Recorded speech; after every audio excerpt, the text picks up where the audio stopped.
नमस्कार, देवभूमि समाचारों में आप सभी का स्वागत है। मैं हूं आपके साथ रक्षंदा खान। आगे आप मेरे साथ देखेंगे उत्तराखंड की तमाम छोटी बड़ी खबरें विस्तार से, लेकिन उससे पहले नजर डालते हैं इस वक्त की हेडलाइंस पर। कैबिनेट बैठक में आए 29 प्रस्ताव, गैरसैंण सत्र में आने वाले बजट को मिली मंजूरी। राज्य आंदोलनकारियों के 10% आरक्षण का मुद्दा न आने पर अधिकारियों को पड़ी फटकार।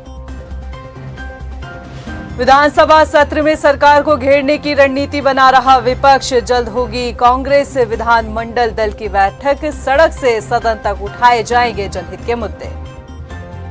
रसोई गैस सिलेंडर के दामों में हुए इजाफे को लेकर विरोध प्रदर्शन। प्रदेश भर में कांग्रेस ने किया सरकार के खिलाफ हल्ला बोल। गैस सिलेंडर पर सब्सिडी दिए जाने की उठाई मांग।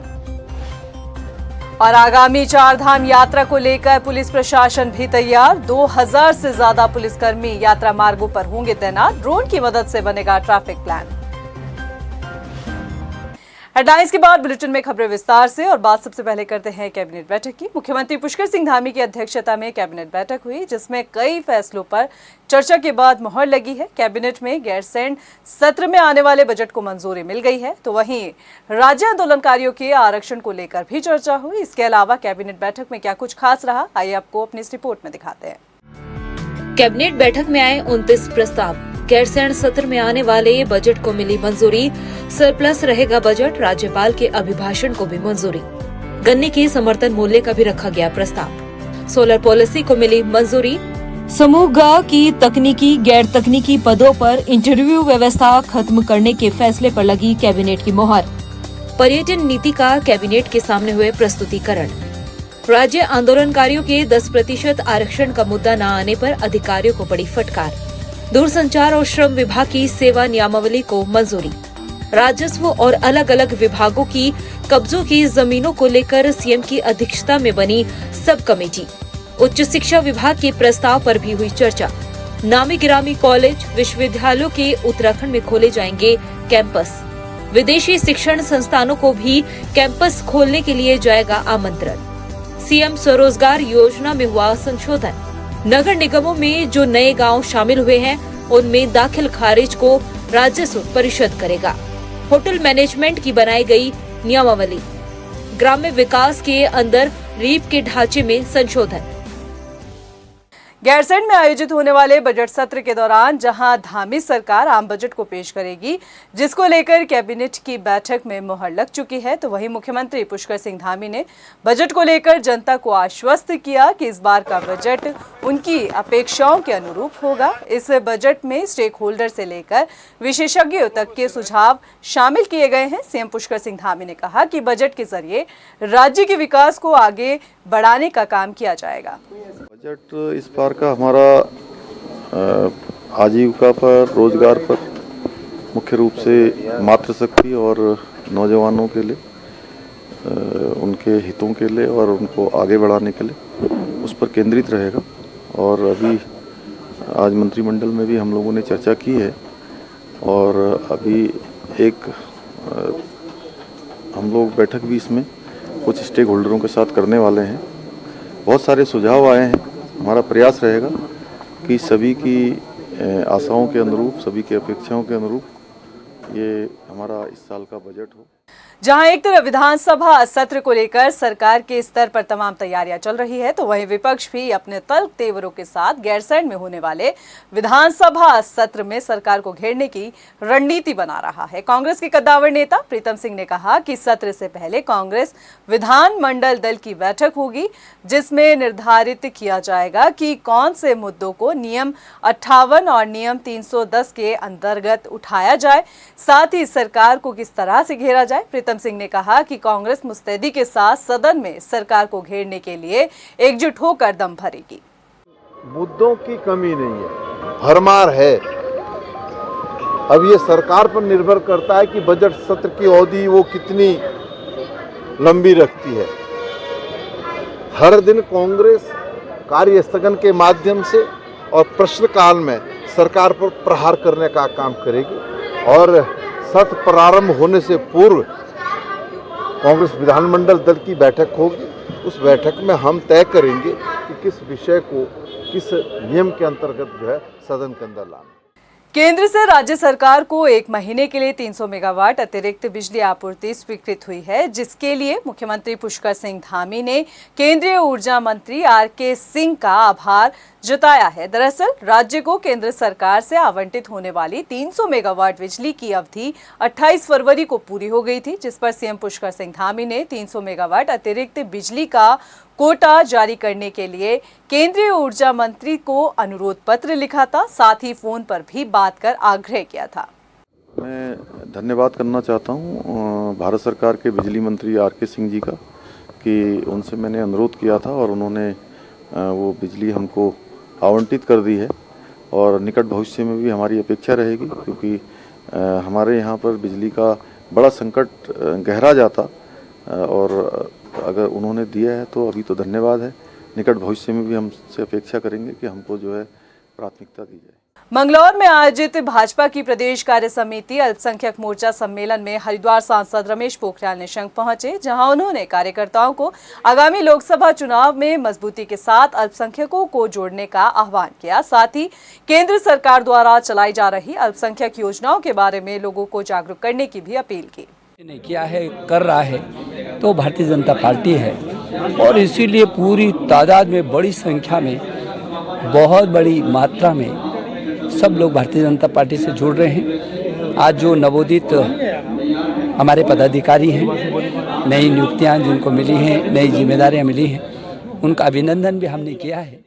और अब बात करते हैं बढ़ती महंगाई को लेकर। रसोई गैस सिलेंडर के दामों में हुए इजाफे को लेकर आज प्रदेश भर में विरोध प्रदर्शन हुआ। बता दें कि कांग्रेस ने रसोई गैस सिलेंडर के दामों में हुई बढ़ोतरी पर प्रदर्शन किया। देहरादून में कांग्रेस की महिला कार्यकर्ताओं ने गैस सिलेंडर सर पर उठाकर केंद्र सरकार के खिलाफ हल्ला बोल किया।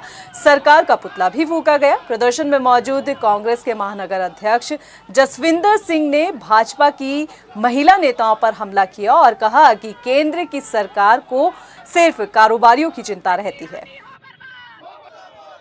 जैसे कि आप जानते हैं, केंद्र सरकार ने डोमेस्टिक गैस की कीमत 50 रुपये और डोमेस्टिक सिलेंडर 300 से 400 रुपये बढ़ाया है और एक आम व्यक्ति पे दोबारा से महंगाई का वार उन्होंने किया है। मैं आप लोगों का ध्यान आकर्षित करना चाहूँगा कि 2014 में भाजपा नेताओं का जो मुख्य नारा था कि बहुत हुई महंगाई की मार, अब की बार भाजपा सरकार। उसके बाद एक नारा उन्होंने बहुत लंबे चला कि सखी तो हमारा बहुत कमाता है और महंगाई डायन मार जाता है। तो अब ये भाजपा नेत्री कहाँ हैं? उन्हें महंगाई दिख नहीं रही क्या? वहीं रामनगर में भी कांग्रेस कार्यकर्ताओं ने रसोई गैस सिलेंडर के दामों में हुई बढ़ोतरी पर विरोध प्रदर्शन किया और केंद्र सरकार का पुतला फूंका। कांग्रेसियों ने डबल इंजन सरकार के चुनावी नारे, बहुत हुई महंगाई की मार, अब की बार भाजपा सरकार पर तंज कसा और कहा कि कांग्रेस राज में मात्र 400 रुपए में रसोई गैस सिलेंडर उपभोक्ताओं को मिल रहा था। 400 रुपए के गैस सिलेंडर को 1100 रुपए के पार पहुंचा दिया है और कोड़ में खास तो यह है कि जुलाई 2022 में 50 रुपये बढ़ाए थे और अभी जो है फिर जो है कल 50 रुपये बढ़ा दिए गए हैं। और जो ये तो घरेलू सिलेंडर की बात है, जो कमर्शियल सिलेंडर है जिस पर लोगों को रोज़गार भी मिलना है, उसमें कल 350 रुपये की ऐतिहासिक, मैं कहूँगा शर्मनाक वृद्धि की गई है। तो जो लोग नारा दे रहे थे बहुत हुई महंगाई की मार, अब की बार भाजपा सरकार, ये उनके मुंह पर एक तमाचा है। हल्द्वानी में भी रसोई गैस सिलेंडर के दामों में हुई बढ़ोतरी का विरोध प्रदर्शन हुआ। बुद्धा पार्क में कांग्रेस के तमाम कार्यकर्ताओं ने विधायक सुमित हृदयेश के नेतृत्व में भाजपा सरकार का पुतला फूंका। कांग्रेस की महिला कार्यकर्ताओं ने चूल्हा बनाकर खाना बनाया और सरकार के खिलाफ जमकर नारेबाजी की। साथ ही राज्य सरकार से रसोई गैस सिलेंडर में सब्सिडी दिए जाने की मांग की। देखिए, ये ऐसी निर्मम सरकार है कि लगातार बेरोजगारी बढ़ती जा रही है देश में, लगातार अर्थव्यवस्था डूब रही है, उसके बावजूद गैस जो किचन तक की मार है वहाँ तक ये कष्ट पहुँचाने का आम जनता को कार्य कर रही है। तो हमारी सरकार से मांग है कि आपको इतना भारी जो जनमत मिला है, आप उस जनमत का कम से कम ये सम्मान करिए कि गैस की जो रसोई सिलेंडर गैस है, जैसे आप देख रहे हैं हमारे जो कांग्रेस शासित प्रदेश है वहाँ गैस के सिलेंडरों में सब्सिडी दे रही है। तो राज्य सरकार से भी हम मांग करते हैं कि अगर केंद्र सरकार आपकी नहीं सुन रही है तो कम से कम राज्य की सरकार इस सिलेंडर पे अवश्य सबसे। रामनगर में मार्च के आखिरी हफ्ते में G20 सम्मेलन का आयोजन होना है, जिसको लेकर अभी से प्रशासन तैयारियों में जुटा नजर आ रहा है। अधिकारी कार्यक्रम के सफल आयोजन के लिए मंथन कर रहे हैं। जिला मजिस्ट्रेट ने बताया कि सम्मेलन से पहले सभी व्यवस्थाओं को दुरुस्त कर लिया जाएगा। बता दें कि रामनगर में G20 का कार्यक्रम प्रस्तावित है। Chief science advisers round table conference होनी है, जिसमें 70 विदेशी डेलीगेट्स शामिल होंगे, जबकि 30 भारतीय प्रतिनिधि भी हिस्सा लेंगे। देखो, हम युद्ध स्तर पर इसको काम करेंगे और मुझे 100% यकीन है कि जब G20 का कार्यक्रम जो 28-29 तारीख को निर्धारित है, उससे पहले हम सारे काम कर देंगे। चाहे ब्यूटिफिकेशन का काम हो, हमें पोल्स हमें ठीक करने हो जो टेढ़े मेढ़े हैं, और जितने भी बोर्ड्स होर्डिंग्स वगैरह बेतरतीब से ढंग से लगे हैं उनको ठीक करना हुआ। वहीं बेरोजगार संघ को कार्मिक सत्याग्रह शुरू करने की इजाजत नहीं मिली। देहरादून के गांधी पार्क के बाहर बेरोजगार संघ 2 मार्च से अपना कार्मिक सत्याग्रह शुरू करने जा रहा था, लेकिन इससे पहले ही पुलिस ने गांधी पार्क पर धरना प्रतिबंधित क्षेत्र का नोटिस चस्पा कर दिया, जिसके बाद बेरोजगार संघ के अध्यक्ष बॉबी पवार और उनके साथी गांधी पार्क में बैठकर आगे की रणनीति तैयार करते नजर आए। बता दें कि बेरोजगार संघ भर्ती घोटालों में CBI जांच कराए जाने की मांग कर रहा है, लेकिन सरकार हाईकोर्ट के सिटिंग जज की निगरानी में पेपर लीक मामले की जांच करा रही है। इससे पहले भी बेरोजगार संघ जो है वो प्रदर्शन कर चुका है और इस फैसले से, सरकार के इस फैसले से बेरोजगार संघ संतुष्ट नहीं है। आपको बता दें कि 9 फरवरी को गांधी पार्क के बाहर में प्रदर्शन हुआ था। ये प्रदर्शन उग्र रूप लेता नजर आया था, जिसमें लाठीचार्ज और पथराव हुआ। हमारी जो सत्ता पक्ष है उत्तराखंड में भाजपा, उनके युवा मोर्चाओं ने काफी जमकर यहाँ पर रैलियां निकाली, सड़कें जाम की। उन पर कोई कार्रवाई नहीं है। उनके लिए नियम कानून अलग है, बेरोजगारों के लिए नियम कानून अलग है, परंतु बेरोजगार फिर भी हार नहीं मानेगा। हम अपना जो आंदोलन है सुचारू रूप से आगे बढ़ाएंगे और हमें जो भी करना पड़े। अब ये लड़ाई प्रदेश हित की लड़ाई बन चुकी है, ये जन आंदोलन बन चुका है और इससे बिल्कुल अच्छे तरीके से आगे बढ़ाकर हम अपने जो उत्तराखंडी हैं उनको हम इसमें न्याय दिलाने में, और जो हमारी डिमांडें हैं CBI जैसी जो जांच की जो डिमांड है, उन सब डिमांडों को लेकर आगे बढ़ेंगे। मुख्यमंत्री पुष्कर सिंह धामी ने बुधवार को समूह की सभी परीक्षाओं में इंटरव्यू की व्यवस्था खत्म करने की घोषणा की है। उनके इस फैसले से जहां एक तरफ युवाओं को लाभ मिलेगा, तो वहीं बेरोजगार संघ के अध्यक्ष बॉबी पवार भी धामी सरकार के इस फैसले की सराहना कर रहे हैं। उनका कहना है कि केंद्र सरकार ने 2016 में भी घोषणा कर दी थी, यानी कि केंद्र सरकार ने इस मामले में 2016 में घोषणा कर दी थी, मगर राज्य सरकार देरी से जागी है। इसके साथ ही उन्होंने समूह की गतिमान भर्तियों में भी इंटरव्यू व्यवस्था को खत्म करने की मांग की।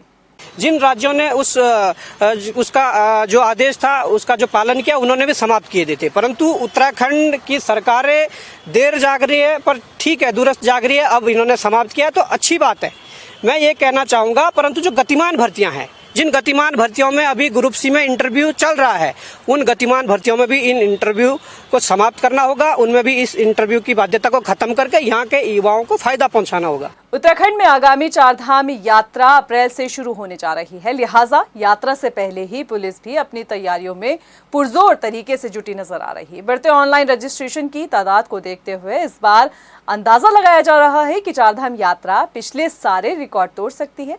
यह रिपोर्ट पे नजर डालिए। अप्रैल से शुरू होने जा रही 4 धाम यात्रा को लेकर तैयारियां जोरों पर है।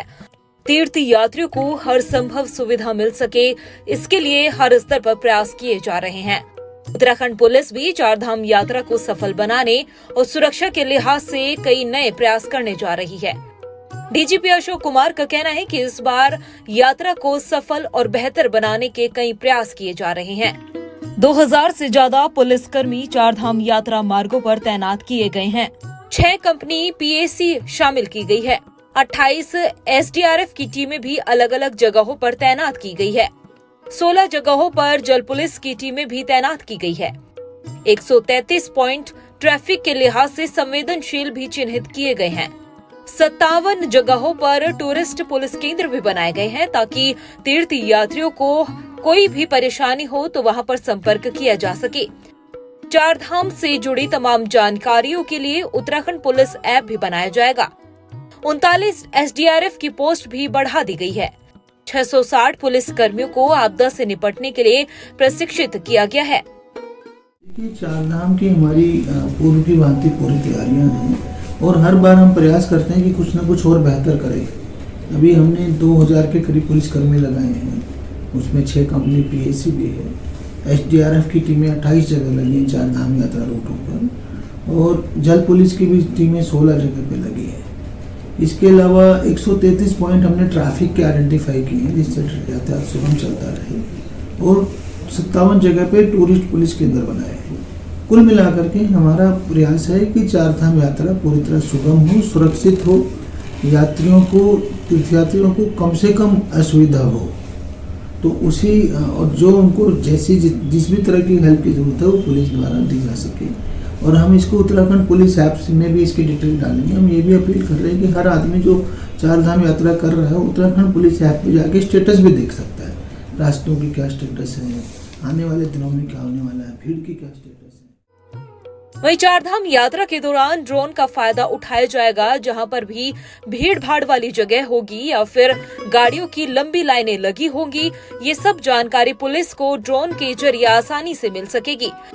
ड्रोन के जरिए ट्रैफिक प्लान बनाने में और भी आसानी हो पाएगी। ड्रोन का पर्पज यही है कि हमें एरियल व्यू आ जाता है और बहुत शॉर्ट मिनट टाइम में आ जाता है, कहाँ पे लाइनें लंबी हैं, क्यों है, कहाँ अटका है, तो सारे एरियल व्यू से हमारी ट्रैफिक प्लानिंग बेहतर हो सकती है। इसी तरह से चारधाम में ड्रोन लगाएंगे तो क्राउड का व्यू आ जाता है कि कहाँ तक कितना लंबा है, किस स्पीड से किया जाए, तो उसका फ़ायदा उठाया जाएगा। ड्रोन टेक्नोलॉजी का फ़ायदा उठाया जाएगा ट्रैफिक मैनेजमेंट में और क्राउड मैनेजमेंट। चारधाम यात्रा से पहले ही तैयारियों को पुख्ता करने के दावे तो किए जा रहे हैं, मगर धरातल पर तीर्थ यात्रियों को कितनी सुविधाएं मिल पाती है, ये यात्रा शुरू होने के बाद ही पता चल पाएगा।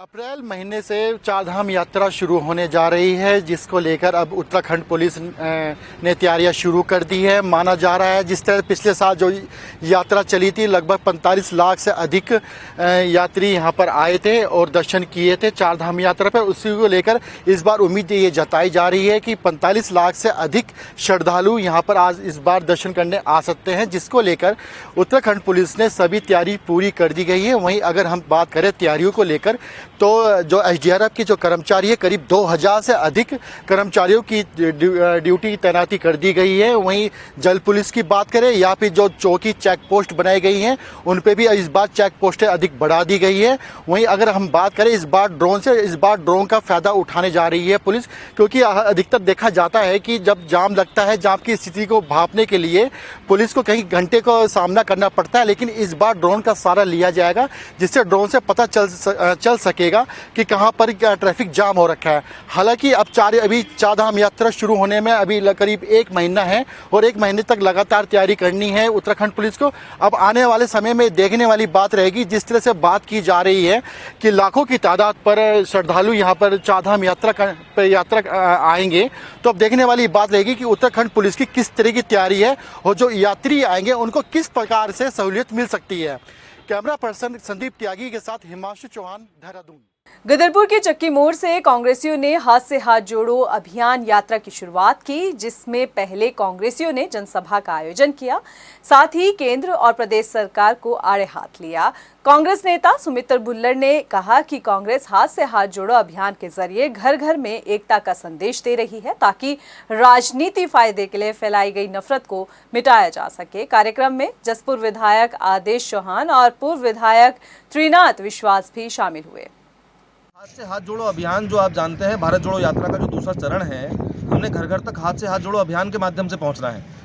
हमारा उद्देश्य देश में प्रेम और भाईचारे को बढ़ाना है, द्वेष को खत्म करना है। जो हमारे यहाँ धार्मिक, जातीय, भाषाओं के आधार पर जो वर्तमान की सरकार ने जो लोगों को बांटने का काम किया है, जो बीच में खाइयों को गहरा कर दिया गया है, उनको बांटने का ये अभियान है और इस अभियान को हम आगे ले जाने का काम करेंगे।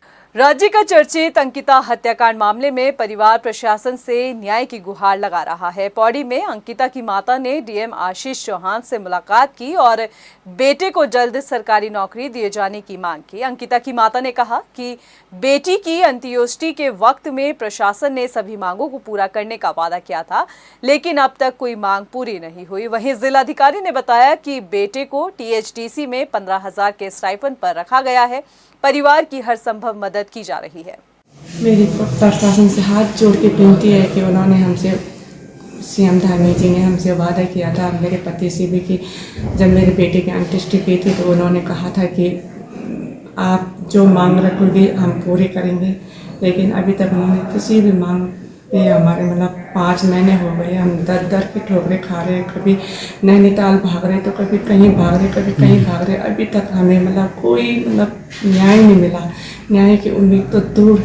उन्होंने ये भी कहा था कि परिवार को एक सदस्य को नौकरी मिलेगी, लेकिन अभी तक आप देख ही रहे हो। आज इसी विषय पे मैं यहाँ आई हूँ। उनके जो अंकिता भंडारी की माताजी अपने बेटे की जॉब के लिए जो बात कर रही थी, तो उस संबंध में हम लोगों ने उनके बेटे से बात करते हुए THDC में आर्टिकलशिप, CA आर्टिकलशिप के लिए, जिसमें 15,000 का स्टाइपेंड का के प्रावधान है, वो सारी मतलब उससे संबंधित कॉल लेटर उस बच्चे को मिल भी चुका है। और हम यथासंभव प्रयास कर रहे हैं कि परिवार की जो मदद हो उसके लिए हम ट्राई करें। हल्द्वानी में राज्य सहकारी बैंक ने करोड़ों की प्रॉपर्टी सील कर अपने अधीन की है। दरअसल शहर के चर्चित ठेकेदार धनंजय गिरी ने राज्य सहकारी बैंक से 15 करोड़ का लोन लिया था, जो कि ब्याज सहित अब 20 करोड़ का हो गया है, जिस पर बैंक ने कार्रवाई करते हुए पुलिस और तहसील प्रशासन के साथ मौके पर पहुंचकर करोड़ों की प्रॉपर्टी को अपने कब्जे में लिया।